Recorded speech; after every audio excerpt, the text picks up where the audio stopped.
All right, let's dive in. We're going backstage today, really getting into like the nuts and bolts of how theater works. And you've given us this awesome material, need to know acting and design. So we're talking about how directors make us feel things, laughter, tears, you name it, without us even realizing it sometimes. Ever heard of semiotics? Oh yeah, semiotics. It's basically how we make meaning, how we understand things. And in the theater, it's like everything means something. The costume, the way an actor's standing, even that creepy music cue. Our brains are putting it all together like a puzzle during the show. Wow. So it's not just what they're saying, but what the whole stage is telling us. That's wild. Okay, let's start with something everyone notices. Color. I've got this chart here. And it's not just about pretty stage lights, is it? No way. Color has such deep meaning, like culturally, and designers use that. Think about red. It's not just danger, it's blood, it's primal, right? So when a character's in red, maybe we don't even know why, but our heart beats faster. It's tapping into something deep. Well, that's way more powerful than just red means angry. Like they're messing with our minds. Yeah. What about how people are placed on stage? I'm seeing proxemics. Ah, proxemics. It's the space between people. Like two characters are always far apart, even in a huge room. Could mean they're formal or their relationship is on the rocks. But put them close. Tension. No, that's interesting. We totally pick up on that. Like Yeah. if someone keeps backing away when you're talking, I do that if I'm uncomfortable. It's small, but it works. Yeah, totally.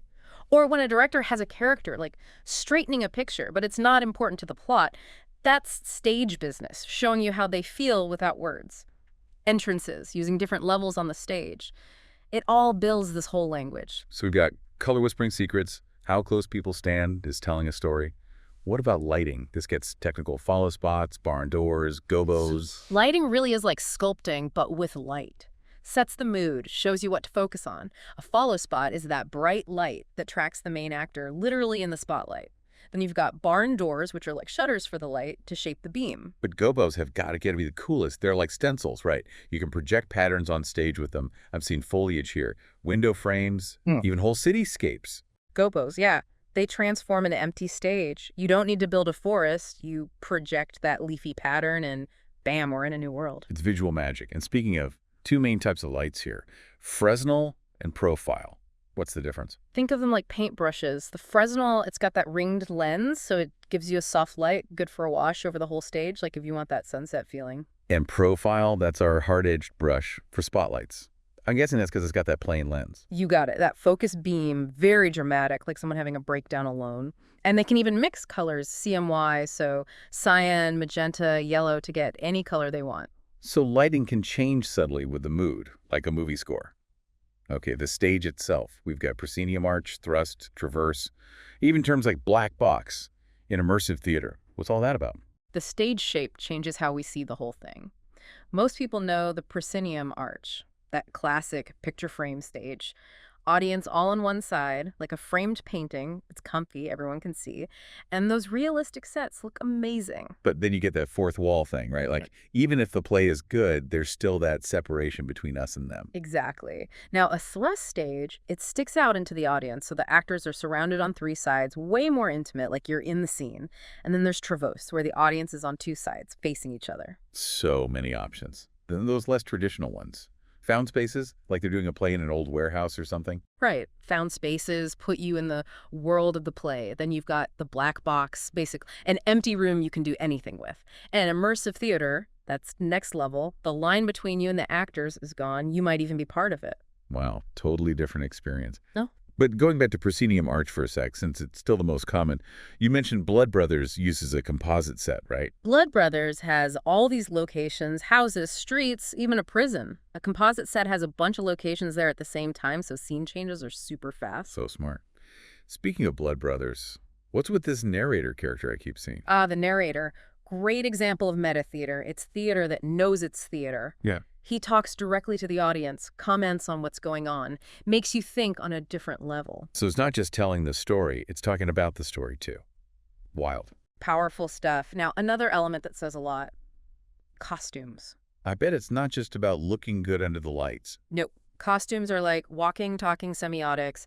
They tell you the time period, how old the captor is, their social class, even their personality. Remember color? Same rules apply. Black for mourning, or villains often wear those sharp, angular shapes. Wait, so even the shape of a dress can make us think someone's a bad guy? Subconsciously, yeah. And don't forget the practical stuff. Quick changes for actors who have multiple roles. It's art and function combined. Right. And speaking of setting the mood, sound design. It's easy to forget about, but this ranges from like a whisper to a full-blown soundscape. Hugely important. A slamming door can make you jump. City noises transport you. Soundscapes are amazing at that, creating a whole world through sound. And music, not just for musicals, obviously. Music is so evocative, underscoring a scene, making emotions bigger, even showing a change of time or place. Think of that echoey reverb they use when a character's lost in thought. Like we're hearing their inner voice. Okay, we've covered a lot, from colors whispering to costumes that judge you. But we can't forget the actors themselves. I see a whole list of acting techniques here, and I'm kind of starstruck. Yeah, acting is where it all comes together. All those technical things we talked about, actors bring it to life with, like, actual human emotion and skill. And they've got a whole bag of tricks to do that. I'm looking at this list aside. Diction, gesture, Yeah. even stillness. It's like a secret code. So what's the deal with all these techniques? Let's take an aside, for example. That's when a character just turns to the audience, breaks that fourth wall, and says what they're really thinking, like the other cat just can't hear them, just us. It's a great way to make the audience feel like they're in on the secret. Oh, totally. Like we're getting a glimpse inside their head, what they're not saying out loud. Yeah. And that's where diction comes in, right? Yeah. How they use their voice to get those thoughts across. Nailed it. Diction is way more than just speaking clearly. It's about accents, how fast or slow they talk, what words they emphasize. Like, even a well-placed stutter can change everything. It's like punctuation, but for speaking. And then there's gestures, those things we do with our bodies that speak volumes. Exactly. Think about it. A raised eyebrow, a fist clenched tight, even just turning your head slowly. All those things can say so much without a single word. Wow, our bodies are like a whole other language. But sometimes the most powerful thing is silence, right? I see stillness here, which seems weird for acting. Stillness is powerful, but you gotta use it right. Imagine this. A character just frozen in the spotlight and everything's going crazy around them, it's intense, makes you focus on them, see what's going on inside. Like the eye of the storm, all quiet and still but powerful. Yeah. This is all so cool. But with all these layers to a performance, the set, lighting, the way they act, how does a director make sure it all works together? It's like herding cats, right? That's the art of directing. It's about having a vision, a clear idea of what the play should be, and then bringing everyone together to make it happen. So like a conductor leading an orchestra, but with creativity instead of music. Exactly. A good director knows how every element contributes and makes sure they're all working in harmony, telling the same story. Right, but what about when it's not harmonious? You mentioned how directors can use tension, contradictions to make you think. Got an example? Absolutely. Let's say you've got a character giving this heartfelt speech about how much they love someone. But the lighting, it's harsh, cold, casting all these weird shadows on their face, doesn't quite match up, right? Yeah, it's like their words are saying one thing, but the lighting's telling a different story. Like there's something darker going on underneath. You got it. Creates this uneasiness, makes the audience wonder, are they lying? Is there something else there, like jealousy or even fear mixed with the love? Like the director saying, don't believe everything you hear. There's more to this than meets the eye. Exactly. That's what makes theater so great. It's not passive, It's like this conversation between the artist and the audience. Everyone brings their own ideas and interpretations. We're all detectives trying to solve the mystery of the play. I love that. But with so many ways to see it, how do directors and actors deal with it when the meaning isn't clear-cut? Ambiguity is a powerful tool. It creates mystery, makes you think, wonder what it all means. It draws the audience in, makes them work for it a little. So it's not about giving all the answers. It's about giving the audience space to think for themselves, find their own meaning in the play. Exactly. That's why you get those awesome post-show discussions where everyone's debating what it all meant, sharing their take. You leave with a much deeper understanding. The play's like a conversation starter that keeps going even after you leave the theater. That's so cool. But with so much focus on the director's vision, what about the actors? How much say do they have in their characters? That's where the real magic happens, the collaboration between director and actor. A good director knows actors aren't robots, They're artists with their own instincts, experiences, and ways of seeing things. So it's about finding that balance, respecting the playwright's words, the director's ideas, but also the actor's own take on it all. You got it. It's a dance, but when it works, it's electric. Actors bring the characters to life. They make them human, vulnerable, real. It's like every performance is this unique creation, just a moment in time where everything comes together. Exactly. And that's the beauty of live theater. It's alive, it breathes, it's always changing, always surprising you. Speaking of surprises, let's talk about those moments that really hit you in the gut, those emotional gut punches. What do directors do to make those moments so powerful? One classic trick is contrast, putting two opposite things next to each other. Yeah. Picture this, a scene about grief, loss, heartbreaking stuff, and the stage, bathed in this bright white light, making everything even more stark and painful. So instead of dimming the lights to make it sad, they're doing the opposite, using harshness to make you feel it more. And then in that same scene, maybe a single violin note cuts through the silence, sharp and piercing. Oof, yeah. It's like taking those raw emotions and cranking them up, making you feel it all so intensely. Exactly. Sometimes the most powerful moments are the simplest. Strip away all the fancy stuff and let the actors and the story speak for themselves. There's knowing when to go big and when to hold back, right? You got it.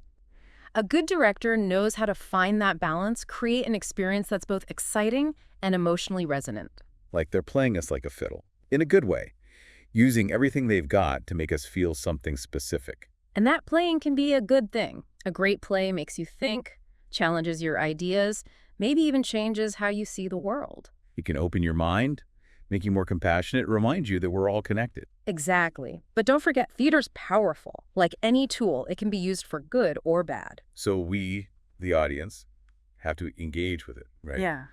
Question what we're seeing, decide for ourselves how it affects us. Absolutely. We're not just sponges soaking it up.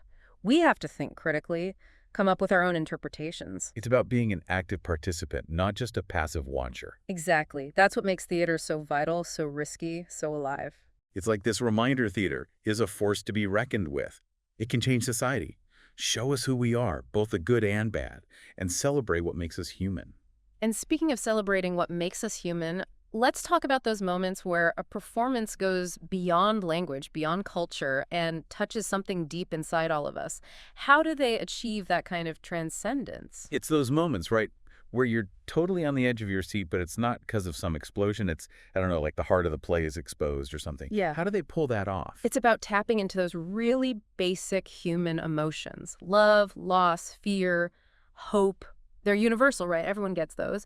And when a performance really nails that, you feel this unity, this transcendence. It's powerful. So it's more than just the plot. It's how that story makes you think about your own life, your own ups and downs. Like suddenly you're part of something bigger. Exactly. And that feeling, realizing we're all in this together, it can be really cathartic, even healing in a way.